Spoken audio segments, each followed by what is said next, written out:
11 Pro. Basag yung LCD. Galing to sa online, mga kaayos. Galing sa page po namin, nag-inquire siya. Dinala lang dito. Tara, mga kaayos.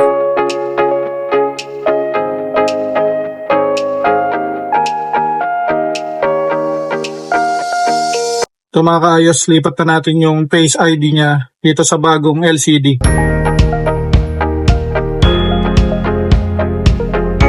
Na mga kaayos, ayos na natin yung iPhone 11 Pro. Testing lang natin yung LCD, mga kaayos.